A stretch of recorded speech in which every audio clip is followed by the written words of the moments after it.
この番組はご覧のスポンサーの提供でお送りします。 스포해야지. 저 어제는 휴방을 하는 김에 그거 보고 왔어요. 김열의 칼날 극장판 보고 왔어. 하하, 나도 이제 본내다. 예매를 해놓고 보러 가는데 시간 계산 잘못해갖고 늦게 들어갔거든요? 5분인가? 좀 늦게 들어갔어. 그래서 앞에 프롤로그 못 봤음. 근데 문제가 없었던 게 내가 애니 딱 본 게 띵! 비파 소리에 맞춰서 문 탁 열려가지고 사람들 다 떨어지고 거기서 탄지로가 누잔! 널 죽이러 갈 거야! 이러고 외치고 끝나잖아요. 근데 이제 극장 딱 이제 끼익 하고 문 들어가니까 딱 거기를 하고 있는 거임. 그냥 탄지로가 다 떨어지면서 누잔! 이러고 그러고 있는 거임. 그래서 뭐야? 앞에 어차피 프롤로그라 그냥 딱 이어서 시작이네? 나이스! 하고 이제 딱 자리에 앉아서 봤죠.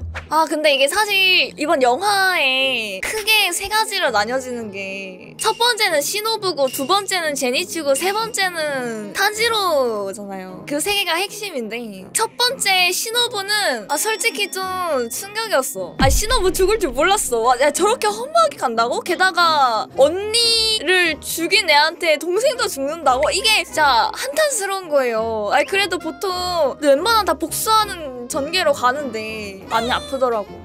근데 걔가 강한 걸 떠나서 시노부가 너무 약하긴 했어. 특히 무잔에 가까운 상현일수록 이 몸의 재생 능력이 탁월한데 그런 독 해석 능력이 좋은 거는 약간 당연한 거거든요? 사실 나는 시노부가 다른 상현이랑 싸웠어도 그런 전개이지 않았을까라는 생각까지 해. 시노부 너무 약하긴 해요. 근데 그래도 대단하다 생각했던 거는 진짜 벌레 마냥 빠르게 진짜 뒤지게 빠르더라고. 시노부 죽으면서 수제자 왔잖아요. 시노부 보자마자 사부!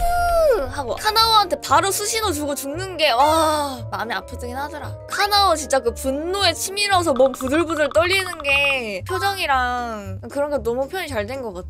과연 이 편에서 카나오가 각성을 해서 걔를 해치울지. 근데 솔직히 카나오 그 정도 아니라고 생각하거든요. 아무리 분노가 치밀하고 각성을 해도 그 정도로 걔를 죽일 아인가라고 생각하면 그 정도 아닌 것 같아서 다른 사람이 와서 같이 싸워야 되지 않을까 싶은데. 그 다음이 제니츠잖아요. 제니츠가 아는 사람을 만나겠군이란 암시가 초반에 계속 나오다가 결국 제니츠의 사형이 나왔잖아요. 제니츠는 1형밖에 못하는데 그 사형은 1형 빼고 다 할 줄 아는. 근데 나는 그 대비되는 구도를 되게 잘 짰다고 생각해. 그리고 제니츠가 맨 처음 맨정신으로 싸움. 그러니까 나는 심지어 프롤로그 안 보고 들어가가지고 제니츠 계속 맨정신이길래 뭐지?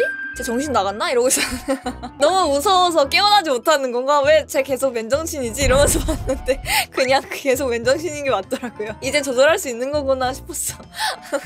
근데 나중 가서 이제 할아버지가 어떻게 됐는지가 이번에 처음 나온 거잖아? 알고 보니까 본인이 가르친 제자가 혈기가 됐다는 이야기를 듣고 본인 배를 가르고 할복을 했잖아요. 진짜 무사다 싶으면서도 좀 안타깝더라고. 생각보다 제니츠 씨는 좀 짧게 끝났어. 사형이 좀 금방 죽었어. 근데 좀 꼬시다가 맞아. 상현치고 좀 약하다고 생각해. 제니츠의 그 7형에 죽을 정도면 솔직히 탄지로 와가지고 그냥 카구라 썼으면 죽었어.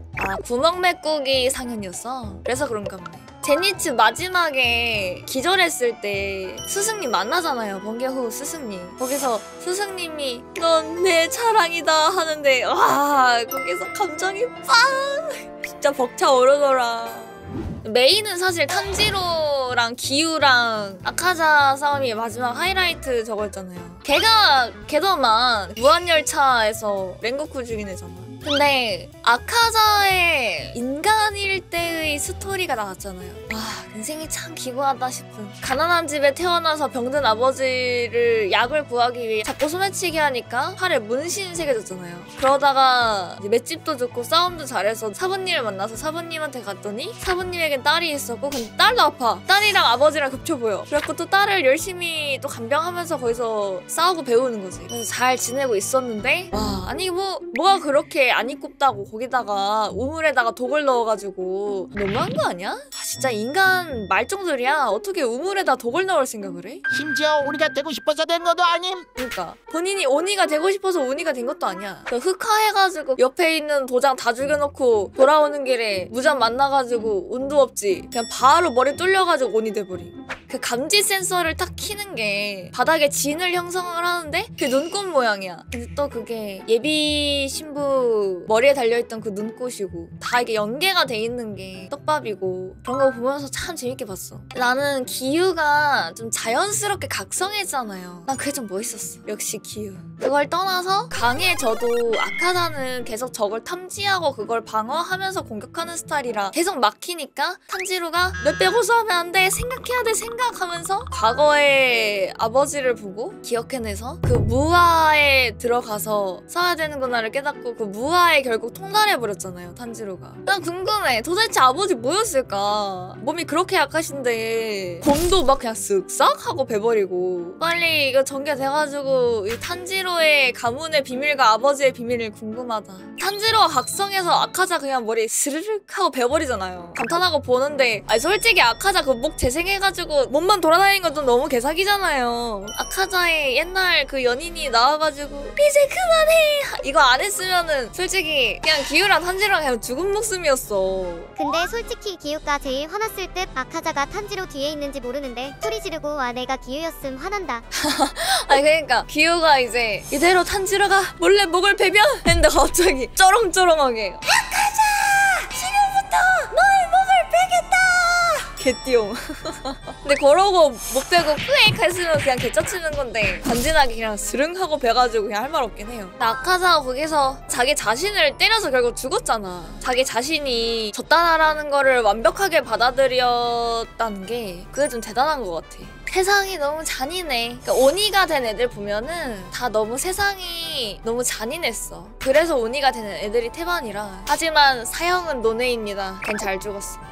큰어르신 아들이 또 열심히 그 까마귀들 이용해가지고 지도 그리잖아요. 그거 보면서 든 생각이 아 진짜 열심히 하기는 하는데 저게 소용이 있을까 싶은 거야 이게. 어차피 비파로 띵 하면 또 구조물 바뀌고 지도 새로 그려야 되는데 그리는 게 의미가 있나? 그래도 열심히 하시니까 그걸로 막 브리핑도 하니까 그래도 까마귀 통해서 눈으로 보는 걸 구체화 시켜가지고 직접 그리는 건 좀 대단했어. 그걸 보면서 큰어르신이 생각보다 애를 많이 낳고 가셨더라고? 큰어르신도 그렇고 탄지로네 아버지도 그렇고 몸도 안 좋으신 분들이 애국을 엄청 하고 애를 엄청 낳고 가셨어. 그게 좀 미스테리랄까?